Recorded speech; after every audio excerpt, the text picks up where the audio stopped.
Wella BlondorPlex. It's got the Wellaplex already in it. I am way too scared to put this on my client's hair before I know what it's gonna do. They say you don't have to bump up the developer with this stuff. Does it work as good as Olaplex? Does it work better than Olaplex? Is it gonna swell? I mean, if this does not lift up like I need it to, this is gonna be really bad. Thought surely there's some videos on YouTube about this, but there were none in English. So I thought, okay, I'm just gonna make my own review. Wella BlondorPlex. It's got the Wellaplex already in it. When we mix Olaplex in with our Blondor, you have to bump up your developer because it's slow. Now this claims that you don't have to do that. I don't know about that.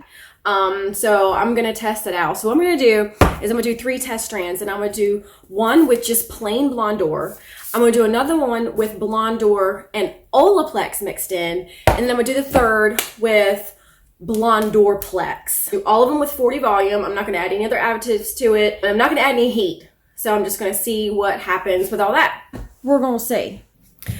Okay, so I have them all mixed here. We have just Blondor with Olaplex, and then BlondorPlex. First thing I'm kind of noticing is we know the texture is a little bit different with Olaplex. You know, the regular Blondor is a little more gritty, and the Blondor with the Olaplex is, I don't know, a little more gummy, I guess you could say. We kind of know how that is. The BlondorPlex was funny. I had the same amount of developer as the other ones, and it came out, it just was a lot thinner than the other ones. The consistency is, I don't want to say creamier, but like just a smoother kind of texture. So that'd be interesting to see. I think if we were mixing it, you might want to plan on using less developer at first, just because I think it might get a little too thin. It's been sitting for a little bit, so it's swollen a little bit, but it still is a little it still started out a lot thinner than when we normally mix Blondor. Okay, so here we have our test strands. This is our Blondor, just plain Blondor in 40. This one is Blondor with Olaplex. This one is BlondorPlex, the new one, the new BlondorPlex. Okay, and that one's got the little pink handle on here. We have these all laid out. So I'm also gonna write on here which one it is so we know.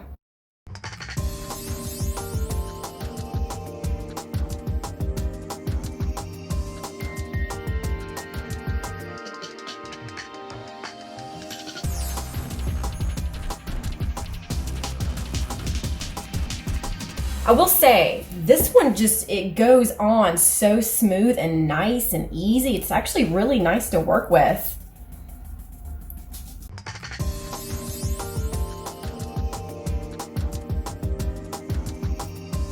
Okay, are we happy with this? I don't want anyone saying that some sections weren't covered. Okay, so I'm gonna let these sit. I'm gonna check them periodically because that's what we do with bleach highlights. I'm gonna check back in about 15 minutes and probably every 5 minutes after that, and we'll see what happens. Okay, so I'll let all these sit. Now, I didn't say it before, but yes, these are actually tape-in extensions. So I know that we're not gonna get the exact kind of lifting we would on regular hair, but this is what I had, so this is what it is. Now remember, this one is regular Blondor. This is Blondor with Olaplex. This is BlondorPlex. And you can already tell, I mean, it's much more vibrant here and not on the screen, but the BlondorPlex definitely got lighter so far. Now what I went ahead and rinsed and shampooed this one and conditioned it. It's still wet. This one is sitting with the number 2 Olaplex. This is sitting with number 2 Wellaplex. But I mean, it's promising. Right now, the BlondorPlex, obviously lighter, did a better job. Okay, we have our results, and I'm actually kind of shocked. If you remember, this is Blondor with Olaplex. This is BlondorPlex, okay? And I know they're tape-in extensions, but whatever, it's all I had. They've been stuck on the whole time, so I wrote B for Blondor, B+O, and BP, if you can read that. Okay, so you know I'm not cheating or anything like that. Not that I would, because that helps nobody. But, I mean, you can even tell from here. Look how much lighter this one is. That's the BlondorPlex. You know it, and it's kind of hard to tell. The Blondor is a little bit lighter than this one, but the BlondorPlex outperformed the Blondor. I'm really kind of shocked about that.